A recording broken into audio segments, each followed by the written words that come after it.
Hello friends, how are you all? I hope you all are doing good. So हम PYQ discuss कर रहे थे, उसी को कंटिन्यू करते हुए आज की इस क्लास में हम आगे क्वेश्चन डिस्कस करेंगे। एज वी ऑल नो कि जो आपके पार्ट बी में है वो टोटल 100 क्वेश्चंस आते हैं। 100 में जो 90 क्वेश्चंस होते हैं वो आपके सब्जेक्ट के होते हैं और 10 क्वेश्चंस जो होते हैं वो पेडागोजी के होते हैं। तो आज की इस क्लास में हम पेडागोजी के क्वेश्चंस भी डिस्कस करने वाले हैं। तो आई होप आप इस क्लास को एंड तक देखेंगे। तो स्टार्ट करते हैं आज की क्लास को। तो जो फर्स्ट क्वेश्चन है दैट इज कि Mendel selected how many pair of contrasting character of P plant for his experiment. कि मेंडल ने अपने प्रयोग के लिए मटर के पौधे के कितने विपरीत यानी कि अलग अलग वर्णों के जोड़ों का चयन किया। एज वी ऑल नो कि George Mendel that is known as, इन्हें हम क्या कहते हैं, father of genetics. Father of genetics. तो इन्होंने कितने पेयर लिए थे? तो इन्होंने 7 पेयर लिए थे of contrasting traits. So let's see. तो Mendel selected 7 pair of contrasting character of P plant. की पी प्लांट के अपने एक्सपेरिमेंट के लिए उन्होंने पी प्लांट के 7 कंट्रास्टिंग कैरेक्टर्स लिए थे। कितने? 7 पेयर्स लिए थे। ठीक है। तो पहला था, उन्होंने क्या लिया? पी की शेप वो कैसी थी? राउंड और व्रिंकल। ठीक है। पी का कलर ग्रीन और येलो। ठीक है। पोड शेप कंस्ट्रक्टेड और इन्फ्लेटेड। पोड का कलर कैसा था? ग्रीन और येलो। फ्लावर कलर पर्पल और व्हाइट। प्लांट साइज टॉल और dwarf and position of flower axial और टर्मिनल। तो ऐसे करके उन्होंने टोटल कितने लिए थे? 1 2 3 4 5 6 और 7। तो 7 pair of contrasting characters of P plant for his experiment. ठीक है। तो इसका जो करेक्ट आंसर होगा, पहला ऑप्शन है 6 इनकरेक्ट, दूसरा है 8 इनकरेक्ट, तीसरा है 7। तो third option is the correct answer. ठीक है। मूव करते हैं नेक्स्ट क्वेश्चन पर। वो है कि which of the following is not a property of alkene. की इनमें से कौन सी एल्केन की प्रॉपर्टी नहीं है? तो हमने हाइड्रोकार्बन एक टॉपिक डिस्कस किया था जिसमें हमने एल्केन की प्रॉपर्टीज डिस्कस की थी। एल्केन मतलब किसकी बात हो रही है? सिंगल। एन का मतलब क्या होता है? यहाँ किसकी बात है कि कार्बन कार्बन के बीच में कैसा बॉन्ड है?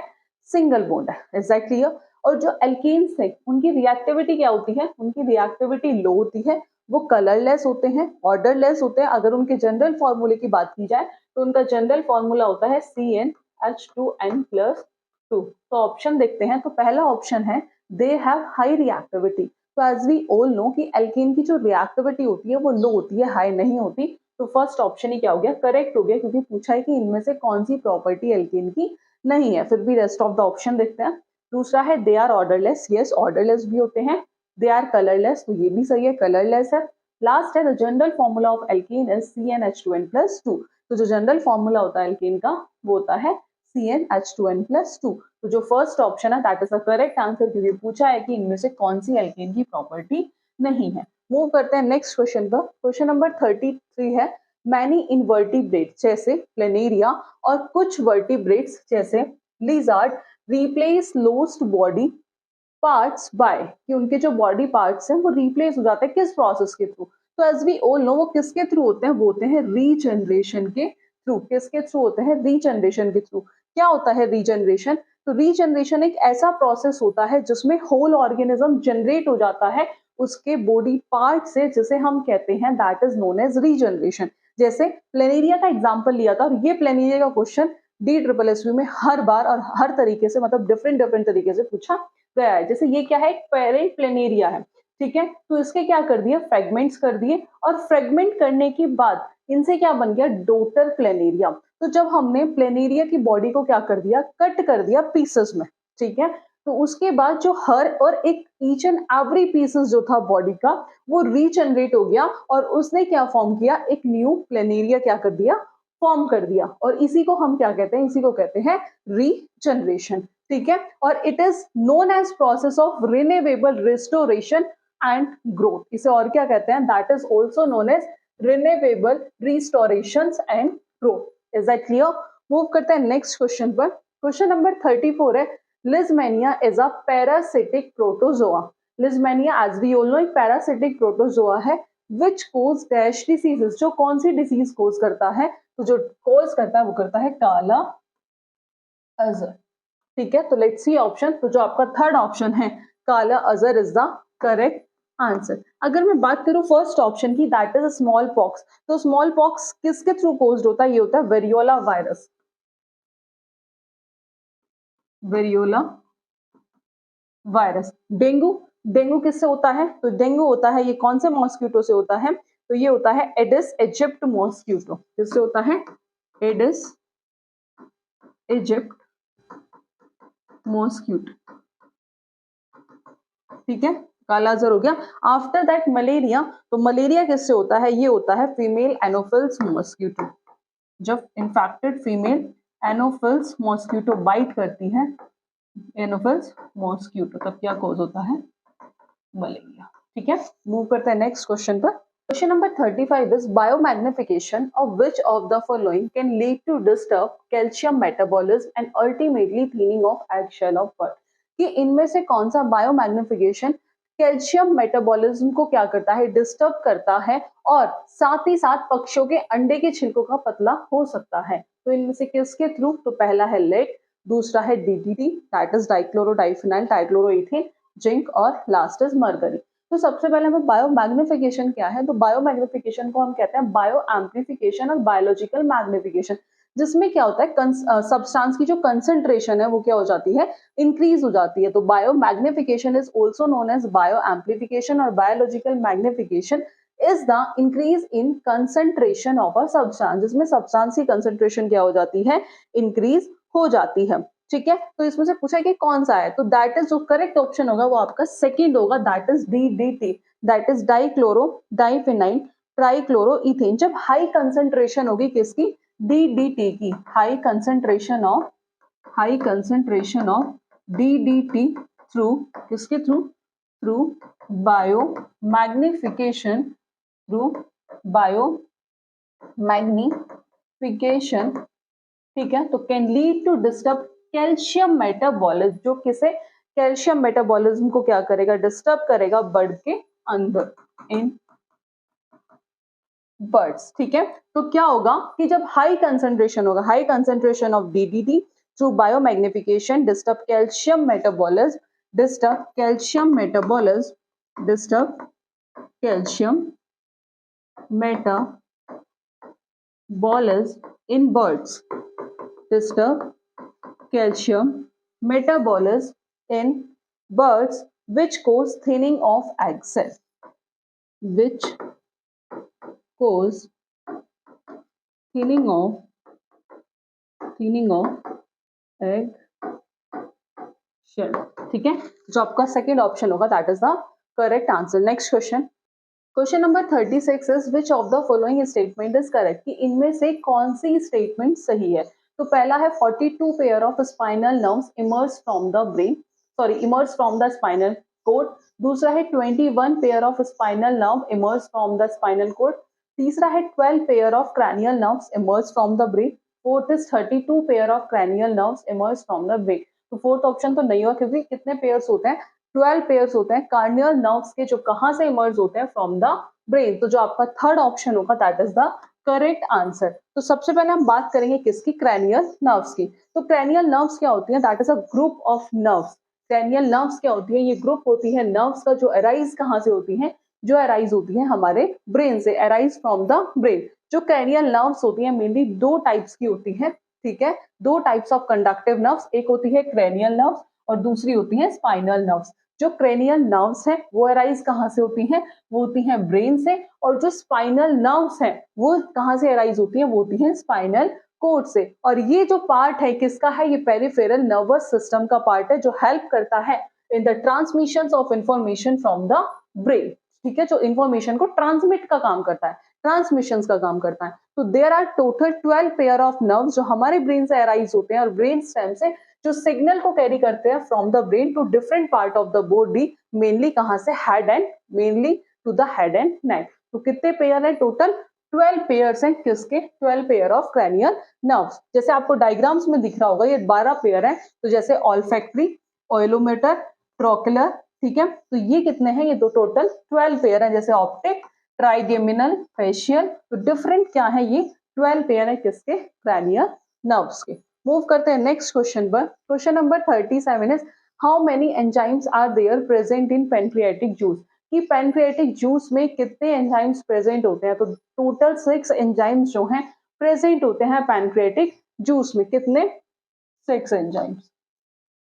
6 एंजाइम्स। तो लेट्स सी ऑप्शन, पहला है 8 इनकरेक्ट, दूसरा है 6, तो सेकंड ऑप्शन क्या हो गया करेक्ट आंसर। लेट्स सी, जो पैनक्रियास सिक्रीट करता है एक लिक्विड सब्सटेंस जिसे हम कहते हैं pancreatic juice. Is that clear कि पैनक्रियास जो है क्या सिक्रीट करता है, एक लिक्विड सब्सटेंस जिसे हम कहते हैं पैनक्रियाटिक जूस, जो क्या कंटेन करता है, जो डाइजेस्टिव एंजाइम्स कंटेन करता है, कितने 6। तो पहले का नाम है ट्रिप्सिनोजन, दूसरे का है काइमोट्रिप्सिनोजन, प्रोकार्बोपेप्टिडेज, एमाइलेज, लाइपेज और न्यूक्लियस। तो कितने हो गए टोटल, ये हो गए 1 2 3 4 5 एंड 6। और ये सब क्या है, ये इनएक्टिव एंजाइम्स हैं। कैसे एंजाइम्स हैं, ये इनएक्टिव एंजाइम्स है जो pancreatic juice found in the pancreatic juice में पाए जाते हैं, जो किसके थ्रू सिक्रेटेड होते हैं, जो सिक्रेटेड होते हैं पैनक्रियास के थ्रू, क्योंकि पैनक्रियास ही सिक्रीट करता है एक लिक्विड सब्सटेंस जिसे हम कहते हैं पैनक्रियाटिक जूस। तो ये सारे एंजाइम्स कहाँ पाए जाते हैं, पैनक्रियाटिक जूस में, और जो कौन सिक्रीट करता है पैनक्रियास। और ये जो एंजाइम्स है ये हेल्प करते हैं सारे फूड कंपोनेंट्स को ब्रेक डाउन करने में that require digestion. Is that clear? So the pancreas secrete a liquid substance जिसे हम कहते हैं pancreatic juice which contain digestive enzyme। कौन कौन से हैं, trypsinogen, chymotrypsinogen, procarboxypeptidase, amylase, lipase and nucleus are among the inactive enzyme जो कहाँ पाए जाते हैं पैनक्रियाटिक जूस में, जो किसके थ्रू सिक्रीट होते हैं, पैनक्रियास के थ्रू। ठीक है, मूव करते हैं नेक्स्ट क्वेश्चन पर। क्वेश्चन नंबर 38 है कि which of the following crops is a major source of protein for energy requirement, कि इनमें से कौन सा ऐसा सोर्स है एनर्जी रिक्वायरमेंट के लिए जिसके सबसे ज्यादा अंदर क्या पाया जाता है, प्रोटीन, कि निम्नलिखित में से कौन सी फसल ऊर्जा आवश्यकता के लिए प्रोटीन का एक प्रमुख स्रोत है। ठीक है, तो पहला है मेज, दूसरा है व्हीट, तीसरा है पीजन पी और फोर्थ इज लिनसीड। तो सबसे ज्यादा जो प्रोटीन पाया जाता है वो पाया जाता है किसके अंदर, कि प्रोटीन का अमाउंट जो सबसे ज्यादा किसके अंदर पाया जाता है, वो पाया जाता है किसके अंदर, पीजन पी के अंदर। तो जो थर्ड ऑप्शन हो गया that is the correct answer. Move करते हैं नेक्स्ट क्वेश्चन पर। क्वेश्चन नंबर 39 है कि इन विच क्रॉपिंग पैटर्न, कि किस क्रॉपिंग पैटर्न में does the farmer get 2 crop simultaneously, कि जो फार्मर है वो क्रॉप्स को साइमल्टेनियसली क्या करा सकते हैं, ग्रो करा सकते हैं एक ही टाइम पे within a short interval of time from the same field, same time और सेम फील्ड पर, कि किस फसल पद्धति में किसान को एक ही खेत से एक समय में या थोड़े समय के अंतराल के भीतर 2 फसलें एक साथ प्राप्त होती हैं, उसे हम क्या कहते हैं, multi cropping, crop rotation, mix cropping, organic farming. तो उसे हम कहते हैं that is known as mix cropping. क्या कहते हैं उसे हम कहते हैं मिक्स क्रॉपिंग। मिक्स क्रॉपिंग कब होता है, mix cropping occur when 2 or more crops are cultivated. Mix cropping occur when 2 or more crops are cultivated, कि mix cropping occur when 2 or more crops are cultivated on the same piece of land, on the same piece of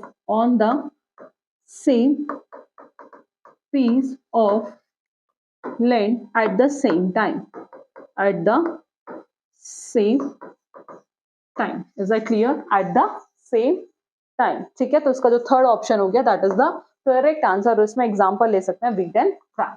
move करते हैं next question पर। Question number 40 है कि in India distribution through the ration system was initiated in the, कि जो ration system का जो distribution था वो किस ईयर में स्टार्ट हुआ था, 1940, 1950, 1970 या फिर 1960। तो वो इनिशिएट हुआ था 1940 में। तो फर्स्ट ऑप्शन क्या हो गया करेक्ट आंसर। तो let's see, in June 1997 government of India launch the TPDS, की जून में 1997 में गवर्नमेंट ने क्या लॉन्च किया था, टीपीडीएस। क्या है ये, टारगेटेड पब्लिक डिस्ट्रीब्यूशन सिस्टम, जो किसके ऊपर फोकस था, जो कि which focus on the poor, जो गरीब लोग थे उनके लिए उन्होंने राशन सिस्टम क्या किया, उन्होंने एक टीपीडीएस सिस्टम बनाया जिसे हम कहते हैं टारगेटेड पब्लिक डिस्ट्रीब्यूशन सिस्टम। और राशनिंग को इंट्रोड्यूस किया गया इंडिया में इन 1940। ठीक है, राशनिंग को इंडिया में इंट्रोड्यूस करा गया 1940 में, और जून 1997 में गवर्नमेंट ऑफ इंडिया ने टीपीडीएस को लॉन्च किया, जिसका फोकस किसके ऊपर था, गरीबी के ऊपर। ठीक है, नेक्स्ट क्वेश्चन पर मूव करते हैं। Question number 41 is what is the density of water at 4 degree Celsius, कि 4 डिग्री सेल्सियस पे वाटर की डेंसिटी क्या होगी, तो वो होती है 1 ग्राम पर सेंटीमीटर क्यूब क्या होती है 1 ग्राम पर सेंटीमीटर क्यूब या फिर 1000 kg पर मीटर क्यूब। वैसे तो जो डेंसिटी होती है वाटर की कोई एक्यूरेट नहीं होती क्योंकि टेम्परेचर के साथ क्या करती है वेरी करती है वो टेम्परेचर के साथ। ऑप्शन क्या हो गया that is the correct answer. Move करते हैं नेक्स्ट क्वेश्चन पर। Question number 42 is how many different species do Indian cattle belong to. ठीक है कि भारतीय मवेशी कितनी विभिन्न प्रजातियों से संबंधित है, तो कितनी है दैट इज 2। तो पहला 4 इनकरेक्ट, दूसरा 1 incorrect, third incorrect, 4 2 is the correct answer. कि इंडियन कैटल इंक्लूड कौन कौन आता है काउ एंड बफेलो। ठीक है दे आर डोमेस्टिकेटेड किस लिए उनका पालन पोषण करते हैं फॉर मिल्क लेदर या फिर ट्रांसपोर्टेशन के लिए। They belong to 2 different species कौन कौन सी है बोस इंडिसेस ये भी क्वेश्चन पूछा गया है, ये इंडियन काउ एंड बुल्स है, और बोस ब्यूबेलिस ये क्या है बफेलोज। ठीक है तो दैट इज इंपॉर्टेंट, यहाँ से भी क्वेश्चन पूछा जा सकता है। जिस पार्ट से आपके क्वेश्चन पूछे जा सकते हैं वो भी हम साथ साथ एक्सप्लेनेशन डिस्कस कर रहे हैं। मूव करते हैं नेक्स्ट क्वेश्चन पर। Question number 43 is carrot grass came to India when India imported. तो कैरेट ग्रास को हम और किस नाम से जानते हैं that is known as parthenium, that is known as parthenium. तो parthenium which is commonly known as carrot grass. ठीक है और कांग्रेस वीट बिलोंग टू किस फैमिली से ये बिलोंग करते हैं, तो ये करते हैं एस्ट्रिएसी फैमिली से। इट केम टू इंडिया, ये इंडिया में आया कहां से फ्रॉम द यूएस से ड्यूरिंग 1950 और it came to India as a contaminant which with import wheat. तो इसका आंसर क्या हो गया वीट फ्रॉम यूएस से। तो सेकेंड ऑप्शन क्या हो गया करेक्ट आंसर। मूव करते हैं नेक्स्ट क्वेश्चन पर। Question number 44 is for which of the following factor is variety improvement done. कि इनमें से कौन से फैक्टर से ठीक है वेराइटी इंप्रूवमेंट होता है, कि निम्नलिखित में से किस कारक के लिए विविधता सुधार किया जाता है। पहला है चेंज इन मेच्योरिटी ड्यूरेशन, फिर है वाइडर एडेप्टेबिलिटी। तो दोनों ही मैथड से ठीक है दोनों ही फैक्टर से वैरायटी इंप्रूवमेंट की जाती है। तो इसका जो करेक्ट सुटेबल कोड चूज करना है only 2 incorrect, only 1 incorrect, both 1 and 2 is the correct answer. Question number 45 is how many ways are there for obtaining fish. कि फिश को ऑब्टेन करने के लिए कितने तरीके हैं, तो कितने मेथड्स हैं 2 मेथड हैं। अब पूछ ले अगर एग्जामिनर 2 मेथड है तो 2 मेथड कौन कौन से होते हैं। कैप्चरिंग फिश पहला होता है कैप्चरिंग फिश, पहला मेथड कौन सा हो गया that is a capturing fish, और दूसरा होता है कल्चर फिश, कल्चर फिश। तो लेट्स सी फर्स्ट ऑप्शन है थर्ड, दूसरा है फोर्थ, थर्ड है second option is the correct answer. Let's see कि फिश कैन बी ऑब्टेन, हम 2 तरीके से ऑब्टेन कर सकते हैं। पहला होता है कैप्चर फिशिंग, ये एक ऐसा प्रोसेस है जिसमें हम फिश को ऑब्टेन करते हैं नेचुरल रिसोर्सेज के थ्रू। दूसरा होता है कल्चर फिशरी, ये एक प्रैक्टिस होती है फार्मिंग फिशेस की, ये होती है दोनों में होती है फ्रेश वाटर इकोसिस्टम में और मेराइन इकोसिस्टम में। ठीक है मूव करते हैं नेक्स्ट क्वेश्चन पर। Question number 46 is Taj Mahal is also a victim of pollution. जो ताजमहल भी प्रदूषण का क्या है शिकार है। Which has lead to the same to suffer from marble cancer, कि जिसके कारण क्या हो रहा है मार्बल कैंसर है। Which of the following is mainly responsible for this, कि इन सब के लिए कौन रिस्पॉन्सिबल है। कि ताजमहल भी प्रदूषण का शिकार है जिसके कारण वह संगमरमर के कैंसर से पीड़ित है, तो इनमें से कौन सा जिम्मेदार है। तो एज वी ऑल नो कौन है दैट इज एसिड रेन, और इजी क्वेश्चन है। पहला ऑप्शन है फोटोकेमिकल स्मॉग इनकरेक्ट, दूसरा है स्मोक इनकरेक्ट, और तीसरा है एसिड रेन। तो थर्ड ऑप्शन क्या हो गया करेक्ट आंसर। मूव करते हैं नेक्स्ट क्वेश्चन पे। तो question number 47 is which of the following nutrient, कि इनमें से ऐसा कौन सा न्यूट्रिएंट है इज प्रोवाइडेड टू प्लांट, जो कहाँ किसे प्रोवाइड किया जाता है प्लांट को, किसके through by fertilization sorry by fertilizers के थ्रू। तो सिंपल है, एक न्यूट्रिएंट्स आपने शॉर्ट फॉर्म में याद किए होंगे दैट इज NPK। कौन कौन है नाइट्रोजन, नाइट्रोजन, फोस्फोरस, फोस्फोरस और पोटेशियम, पोटेशियम। तो लेट्स सी ऑप्शन पहला है नाइट्रोजन सही है, फोस्फोरस सही है, पोटेशियम सही है। तो चूज द करेक्ट कोड 1 2 3, तो तीनों ही सही है, तो 1 2 3 is the correct answer. Move करते हैं नेक्स्ट क्वेश्चन पर। क्वेश्चन नंबर 48 डिस्कस करने से पहले इसके एक्सप्लेनेशन एक बार देख लेते हैं। तो fertilizer constitute the essential nutrients, जो हमने डिस्कस कर लिए एनपीके से हम इन्हें याद रखते हैं, nitrogen, potassium and phosphorus. Fertilizers क्या है कमर्शियल प्रोडक्ट जो अवेलेबल होता है अलग अलग फॉर्म में, सॉलिड में भी, गैस में भी और लिक्विड में भी। बहुत मैन्योर एंड फर्टिलाइजर सॉल्ट्स और ऑर्गेनिक केमिकल्स क्या करते हैं कंटेन करते हैं। ठीक है that consist of essential plant nutrient जैसे नाइट्रोजन, पोटेशियम, फोस्फोरस जिसे हम कंसंट्रेशन भी कहते हैं।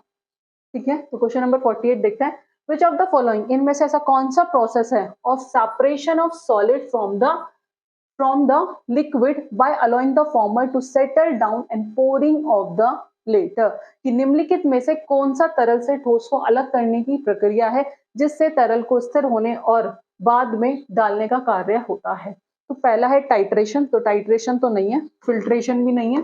थर्ड है डेसेंटेशन, तो डेसेंटेशन इज द करेक्ट आंसर, क्योंकि डेसेंटेशन क्या है, इसमें क्या करता है, the pouring out of a liquid, the Decantation is a process, the pouring out of a liquid. किससे? The pouring out of a liquid from a vessel without disturbing, from a vessel without, from a vessel without disturbing, the pouring out of a liquid from a vessel without disturbing the sediments, बिना sediments को disturb किए हुए, without disturbing the sediment, जिसे हम कहते हैं decantation। तो third option क्या हो गया, correct answer. Next question, question number 49 है, which of the following co-curricular activity is not related to motor development of student, इनमें से कौन सी को करिकुलर एक्टिविटी ऐसी है जो स्टूडेंट की मोटर डेवलपमेंट से रिलेटेड नहीं है। सिंपल मोटर डेवलपमेंट मतलब movements, is the development of movements.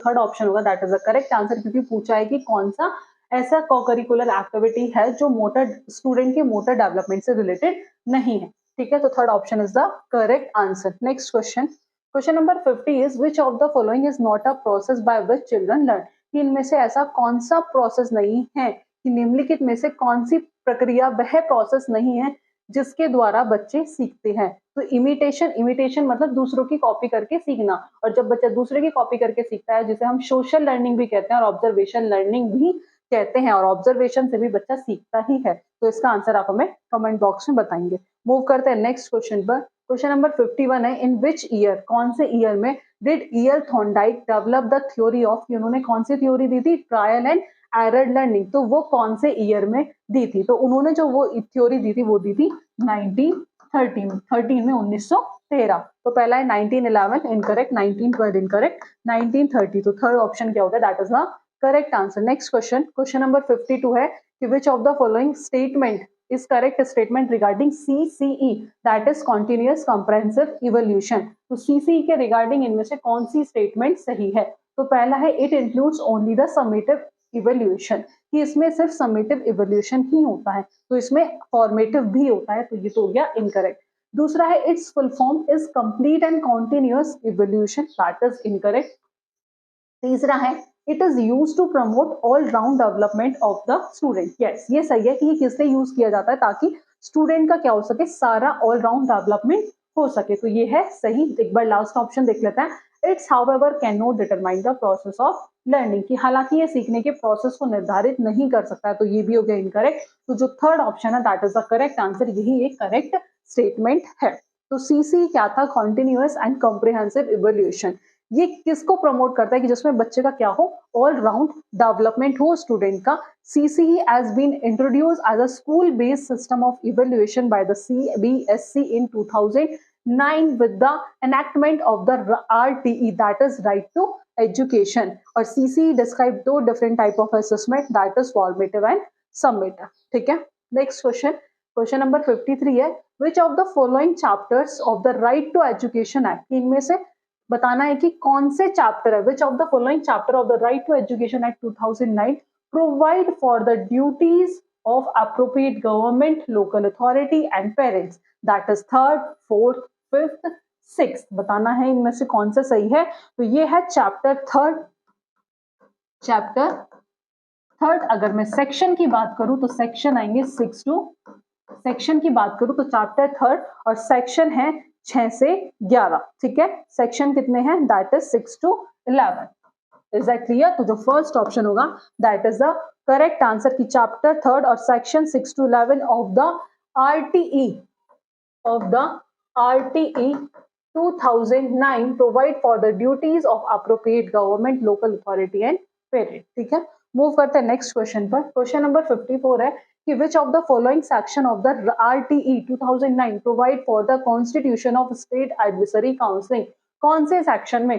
तो ये था आपका सेक्शन 34, तो जो फोर्थ ऑप्शन होगा that is the correct answer. Next question, question number 55 is in which of the following teaching method laws and principles are derived on the basis of experience, example and experiment, कि निम्नलिखित में से किस शिक्षण पद्धति में कानून और सिद्धांत अनुभव, उदाहरणों और प्रयोग के आधार पर प्राप्त होते हैं? तो वो कौन है? That is inductive method. तो पहले ही ऑप्शन क्या हो गया? That is the correct answer. The inductive teaching method और प्रोसेस ये कहा जाता है goes from specific to general, और ये किसके ऊपर बेस्ड होता है? ये होता है स्पेसिफिक एक्सपेरिमेंट और एक्सपेरिमेंटल लर्निंग एक्सरसाइज के ऊपर ये बेस्ड होता है। तो inductive teaching is a constructivist, inductive teaching is a constructivist model of teaching, जो क्या है? तो सबसे ज्यादा क्या है? स्टूडेंट सेंटर्ड है, जिसमें बच्चा क्या है? बच्चा सेंटर में है, टीचर सेंटर नहीं है, क्या है? स्टूडेंट सेंटर है। इन इंडक्टिव टीचिंग सबसे पहले क्या प्रोवाइड किया जाता है? एग्जाम्पल प्रोवाइड किया जाता है, देन हम स्टूडेंट प्रैक्टिस करते हैं, फिर उस चीज को फिगर आउट करते हैं, एंड आफ्टर दैट फिर क्या करते हैं? फिगर आउट करने के बाद द रूल दामसेल्फ। और ये जो मेथड है टीचिंग का, ये बहुत एक्सपेरिएंशियल है, ठीक है, based on a guided discovery learning philosophy, जिसमें बच्चा एक्सपेरिएंशियल मतलब ये बच्चा करके भी सीखता है, ठीक है। मूव करते हैं नेक्स्ट क्वेश्चन पर। क्वेश्चन नंबर 56 है, which of the following is not a feature of sex, इनमें से कौन सा सेक्स का फीचर नहीं है? It is a natural made, ये बात तो सही है, ठीक है। दूसरा, it is a biological construct, ये भी सही है। इट इज इंडिविजुअल बेस्ड, ये भी सही है। And it change from time to time, तो टाइम टू टाइम चेंज नहीं होता। तो ये पूछा था कि कौन सा फीचर नहीं है, तो फोर्थ ऑप्शन क्या हो गया? That is the correct answer. Next question, question number 57 is at which stage the child should be engaged in learning principle of science through familiar experience working with hand to design simple technological units and modules, कि किस चरण में बच्चे को परिचित अनुभव के माध्यम से विज्ञान के सिद्धांतों को सीखने में लगे रहना चाहिए, ठीक है। सरल तकनीकी इकाइयों का मॉड्यूल और डिजाइन करने के लिए हाथों से काम करना चाहिए, ठीक है। उदाहरण के लिए जैसे वजन उठाने के लिए पवन चक्की का एक कामकाजी मॉडल डिजाइन करना चाहिए, मतलब उन्हें हाथ से मॉडल बनाने चाहिए। गतिविधियों और सर्वेक्षणों के माध्यम से पर्यावरण और स्वस्थ और अधिक सीखना जारी रखना चाहिए। तो ये किस स्टेज में आता है? तो प्राइमरी स्टेज में तो नहीं आता, तो ये आता है अपर प्राइमरी स्टेज में। तो सेकंड ऑप्शन क्या हो गया? That is the correct answer, की उच्च प्राथमिक अवस्था, ठीक है। मूव करते हैं नेक्स्ट क्वेश्चन पर। Question number 58 is under which organisation aided project did NCERT develop and instrumental material title sciences doing, इनमें से किस संगठन की सहायता प्राप्त परियोजना के तहत एनसीईआरटी ने क्या किया? विज्ञान कर रहा है नामक एक वाद्य सामग्री विकसित की है। तो वो किसके साथ की थी? वो की थी यूनिसेफ, तो that is United Nation International Children Emergency Fund. तो पहला ऑप्शन हो गया incorrect, World Health Organisation, that is incorrect. तो सेकंड ऑप्शन हो गया that is the correct answer. Next question, question number 59 is consider the following statement about an air pollution। पहला है it is produced by the incomplete combustion of fuels like petrol, natural gas, coal or wood। दूसरा it is colorless and odorless gas। तो इनमें से कौन सी gases के बारे में बात हो रही है? तो ये हो गया कार्बन मोनोऑक्साइड।